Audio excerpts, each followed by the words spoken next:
People v. Massey, please approach. Good morning, Your Honor. Nicholas Curran on behalf of Clint Massey. And Dan People-Varchak on behalf of. All right, and Mr. Curran, how much time would you like? 15 minutes with 5 reserved for rebuttal. Okay. 15. 15? All right. Mr. Curran, whenever you're ready. Thank you, Your Honor.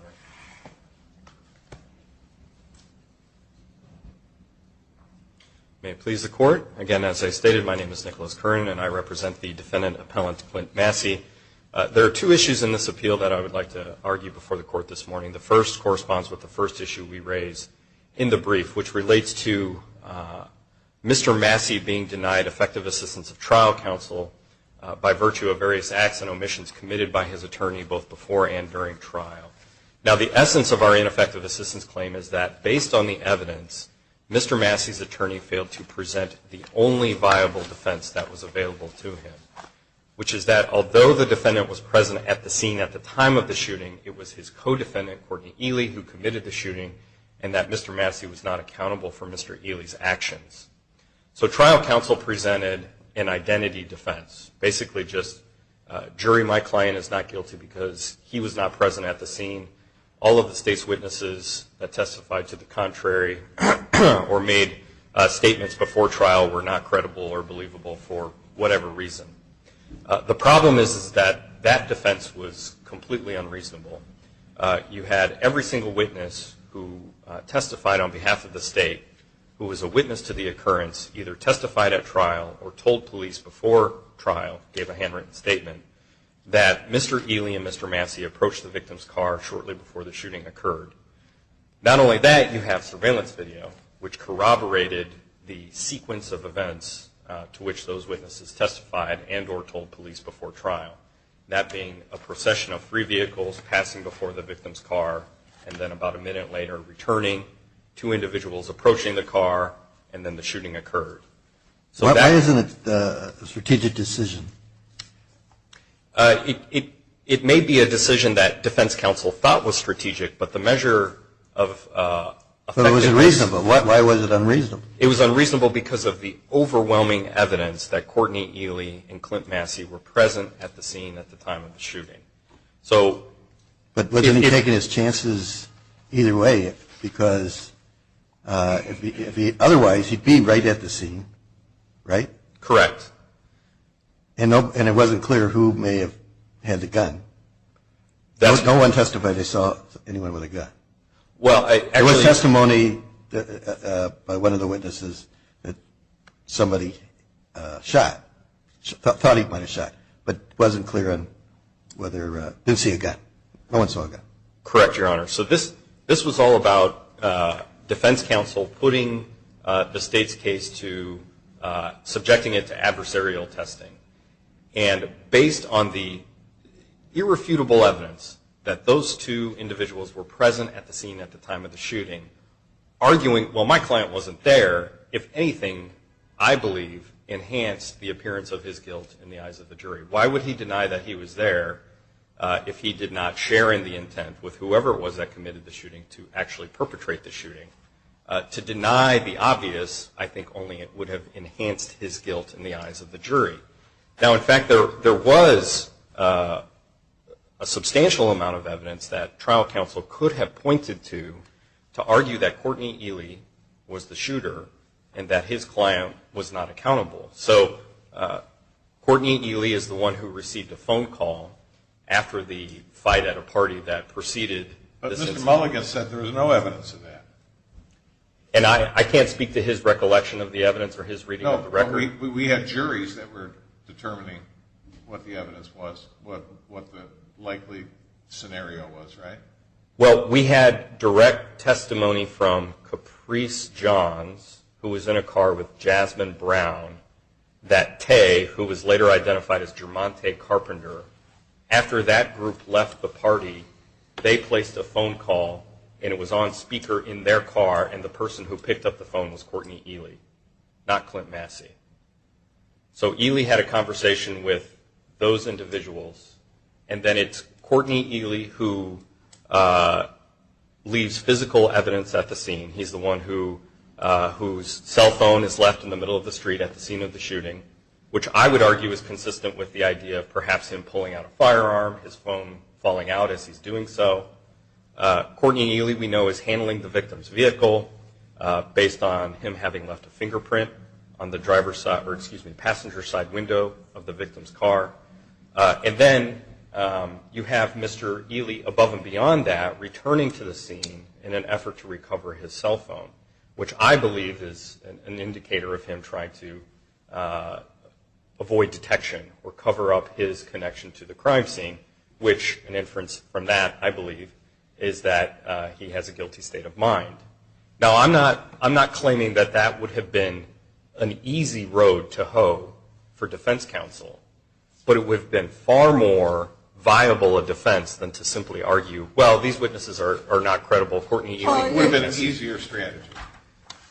It would have been a much more viable strategy based on the evidence at the scene. I mean, when you have such overwhelming evidence that Mr. Massey is present at the scene, and your defense is, well, he wasn't there, and therefore he's not guilty. Well, he didn't argue only that. His lawyer said, as Mr. Mulligan pointed out during the earlier argument, that Caprice Johns was all over the place, that she told 4 different stories, only one of which implicated Ely, and that it was really this group of women, it was their plan to go and exact revenge. And then they laid it on Ely and Massey to try and avoid criminal charges against them. And so, you know, when you don't have the best evidence in your defense, why isn't that a reasonable strategy to say that you shouldn't believe any of these state witnesses because they were all in on this plan? The problem with that argument in this particular situation is not only do you have the witness's testimony, but you also have the physical evidence, which irrefutably establishes Mr. Ely and, by extension, Mr. Massey's presence at the crime scene. And, in fact, you know, if you look at one of the other parts of this is the witnesses testified that Mr. Massey was wearing a distinct article of clothing, a brightly orange and black striped jumpsuit, and it's hard to make it out in the surveillance video, but it does appear as though somebody wearing something approximating what the witnesses described does approach the victim's vehicle along with Mr. Ely before the shooting occurs. So what it sounds like then, since you're saying his best defense would have been to say Ely was the sole shooter, that he should have mounted a defense that was antagonistic to Ely and asked for severance, which he did. But in asking for severance, he didn't say, you know, our defenses are antagonistic because I'm going to point the finger at him. He said, oh, there's some incriminating statements. Well, they were incriminating statements that Ely made about himself. So the motion for severance was denied. So just to clarify, and this is part of the argument here that Mr. Massey's attorney was kind of asleep at the switch. Mr. Massey's attorney never filed a motion for severance. I'm sorry, it was Mr. Ely. And it's confusing because you have the two of them together, but what adding to that confusion, though, is that in his post-trial motion, one of his claims was that the trial court failed to grant a motion for severance, which he had never filed, I suppose trying to jump off of Mr. Ely's counsel's motion that she had filed before trial. But he knew about the motion because when he came into court late, the judge explained to him what had occurred when he was absent, and he didn't ask to make a motion himself. I think that may be true. Certainly, I think the best practice is if you're going to adopt a motion for severance. He didn't say anything. Right, to make that very clear on the record and to file your own written motion, right. Which Mr. Massey's attorney never did. But if you play this out, you can see how it's prejudicial because if they're being tried simultaneously, they can't point the finger at each other. Right. And why couldn't Mr. Massey's attorney have believed that since this jury was only asked to find first-degree murder as to both defendants, right, that he had a better chance of an acquittal for his client because he had one witness saying Ely was the shooter, and if Ely's the shooter, maybe I get off. Your Honor, I think that is a valid strategy. However, in order to effectuate that strategy, he needed to separate himself from Ely, which he never did. All he did was he put his stake in the ground on this notion that you can't believe the state's position that my client was at the scene, which was contradicted by every piece of evidence that was admitted at trial. And so, you know, the obvious defense in this case is you have Mr. Ely's phone at the scene, you have his fingerprint on the victim's car. If you look at the surveillance video, it's difficult to make out, but I think you can argue that it appears that Mr. Ely is the one firing a weapon. Right. You have the phone call. The jury didn't find that since he got the charge the extra years for having the gun. And my understanding is that both. Well, I thought in the briefs it said that.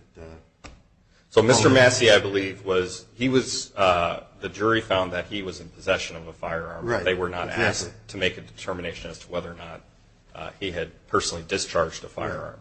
Right. And again, this also goes to, just briefly to touch on this, and I know some of this is treading over ground Your Honor has already been over, but the most reasonable inference to draw from the ballistics evidence is that there was a single shooter, that there was only one gun involved. Because you have 3 shell casings that were recovered that were all fired from the same firearm. You have 2 bullets found in the floor of the victim's driver's side vehicle that all were fired from the same firearm. Excuse me.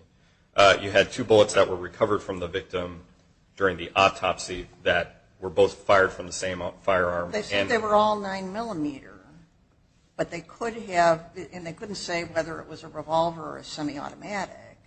That's true, Your Honor. I think my understanding of the ballistics testimony, and the state can correct me if I'm wrong, was that they were able to determine that the bullets recovered from the victim were fired from the same firearm as the bullets recovered from the vehicle. So there were 4 bullets total that were all fired from the same firearm. So the only other way you could have had another firearm used in the commission of this offense is if, from a few feet away, someone fired a different weapon and there was no bullet found either in the victim or in the vehicle.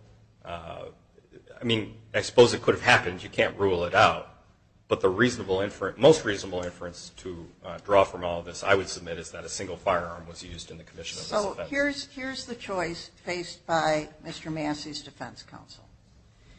Either he sticks with Mr. Ely, and they're tried together, and he hopes that the jury's not going to be able to figure out who the shooter was, and he gets off. Or he says to the judge, you know what, I'm going to argue that Ely was the sole shooter, so you have to sever us. My defense is going to be antagonistic to his. You have to sever us. Mm-hmm. And in his trial then, the jury sees all this evidence, and his argument to that jury is, it was that other guy, not me. Mm-hmm. And can't a reasonable defense attorney say, you know what, I have a better chance of an acquittal by sitting next to Ely and having this jury confused than sitting there by myself at defense table and having them have to say, not guilty when he's standing next to the car in his tiger stripe jumpsuit and we can see a flash? I just don't understand how that's not a reasonable decision that a defense lawyer can make. Well, he never presented that argument to the jury. He never argued, my client is not guilty, Courtney Ely is. Right. And had he told the trial judge that that is going to be my argument, mm-hmm. he would have had to sever the case. Correct. Right? Correct. So he, sitting there before trial, says to himself, this is a grainy video. Yeah, my client's probably there, but Caprice John says it was Ely. Ely's on the phone. Ely dropped his cell phone there. If I just stick with him, this jury might think I happen to be standing there and find him guilty of first-degree murder. Whereas if I'm the sole defendant, this jury has a choice between acquitting just me or finding me guilty as I'm standing next to the car and this guy is dead in it. Well, I don't. My view on this is that doing it in the manner he did it without severing the cases did not advance his efforts to try pin it on. But you know, the game is played on Sunday. You're the Monday morning quarterback. That's fair. That's fair. That's always the position we're in as appellate attorneys. Well, duh, you know. Yeah, and I agree with that. But I still think that. And when presented with not that much to work with, this lawyer made decisions that were strategic decisions that he believed were in the best interest of trying to get this defendant off. Well, Your Honor, so there are a couple things I would say to that. Simply because somebody believes that what they're doing is reasonably sound or strategic does not make it immune from challenge. It is an objective standard. Understood. So then give us the prejudice part of it. So the prejudice is, there are a couple things. One is, and this is something that was alluded to in the prior argument, you have a statement by Courtney Ely after the shooting occurs where he is conversing with Jasmine Brown, where he's relating what happened. And he says to her, after they went up to the victim's vehicle, somebody asked him where the victim was from. He said, right here, and then it was man down. And the state utilized that statement during closing argument to suggest a motive, that it was retaliation, that it was related to neighborhood conflict, and that was the impetus one of the impetus for the shooting. That statement was not admissible as to Clint Massey. If they're having separate trials, that statement does not come in because it's double hearsay because it's Jasmine Brown. Or excuse me, it's Jasmine Brown testifying to what Courtney Ely told her out of court that was said at the victim's vehicle immediately before the shooting. So that's a statement that's admissible as to Courtney Ely, but not as to Clint Massey. The other thing then, though, is during closing. But that goes to a motion to sever, right? Correct. And my question was, couldn't a reasonable defense attorney before trial have said, I have a better chance of getting my client off with all this stuff about Ely that the jury's going to hear? They may just say, he's the bad guy, not Massey. But he never made that argument. He couldn't. But he wanted that opportunity. He wanted the jury to have that opportunity with Ely sitting there to say, we've got two people charged with murder. Here's all the evidence we heard about this guy. Let's pick him. Let's let him off. Whereas if he's the only one sitting at defense table, his lawyer might have said, they're not going to be told about anybody else, but they're going to hear all this evidence about this shooting, and they're going to see the video of Massey standing right there, and they're going to find him guilty. So I don't think any of the evidence that was favorable to Clint Massey in this vein would not have been admissible at his trial had the cases been severed. So all of the same evidence as to Courtney Ely's guilt, involvement in the shooting, would have been admissible had the cases been severed. Right. But at the same time, right. And that enables... So the jury then, where it's just Mr. Massey sitting there, they don't know it. They don't know what happened to Courtney Ely. They don't know anything about him. And the jury is asked to decide, is this man, the only man sitting in front of you, guilty? And their choice is, do we find him not guilty? Do we find him guilty? And it just seems to me that an experienced criminal defense lawyer would not want to be the only one sitting there. So Your Honor is suggesting that the jury would have convicted him just because they wanted to hold somebody accountable, not knowing if anybody would be? The jury would have convicted him because there was sufficient evidence to convict him. Certainly, and I'm not disputing that. But what I'm arguing is that his attorney sacrificed the only viable defense in the case, which was to argue Ely didn't, my client did, Ely did it, my client did not, and there's no evidence that he was accountable. And because the cases were not severed, because he didn't file a motion for severance, although he had said the court should have granted one afterwards, he sacrificed his ability to do that. Very briefly, because I am running out of time, I did want to touch on the last issue that we raised in the brief, which is kind of an interesting one. So shortly before trial, Caprice Johns, a witness in the case, the state had been looking for her. They had issued subpoenas, tried to serve her with those. They were never able to locate her. Well, why shouldn't that be something for post later on? Because there are different factual bases for that aren't in the record. You had to go, you cited to an opinion which we could look at, but there are other questions that are raised by the whole situation as to what was going on during the few weeks before she testified. So in my view, the only question is whether or not they actually received notice of the hearing. And there's no evidence that the notice and the motion that was filed, that's part of the common law record, does not indicate that Mr. Massey and Mr. Ely were served with a copy of the motion or notice of the hearing. So I don't know how else we prove a negative other than, I suppose, to have an affidavit from counsel verifying that he never received notice. But notice under the law has to be established by the party upon whose burden it is to serve notice. And in this case, the state didn't do that.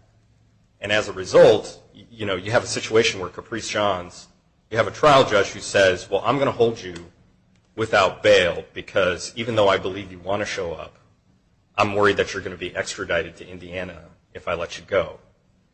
And then what the state does is they argue during closing, to bolster Caprice Johns' credibility, look at how much she wanted to be here. She's in a black and white striped suit. She's incarcerated. That's how much she didn't want to come in and testify against her friends. Yeah, but the that was record completely is untrue. The record is unclear because there's an exchange between Ms. Johns and the court apologizing for her conduct, right? So and we don't know, I don't think it's reflected in the record, that she wasn't in custody because she was held in contempt. Well, the order was to hold her without bond pursuant to the state's motion. And that is what the state... And that was reversed. And it was reversed, exactly, because the trial court didn't follow statutory procedures in order to do that. So we don't know why she was still in custody. So she testified. She was angry because she was being held without bond because without being given the opportunity to sign a written undertaking and post a personal recognizance bond, she was just incarcerated. And so she had an outburst. So in addition to being held without bond pursuant to the state's motion, she was also held in contempt of court. So in any event, I know that my time is running short. So we would ask that for all the reasons stated in the brief and here today that the court reverse Mr. Massey's conviction. Thank you. Thank you, Mr. Kern. We'll give you time for rebuttal.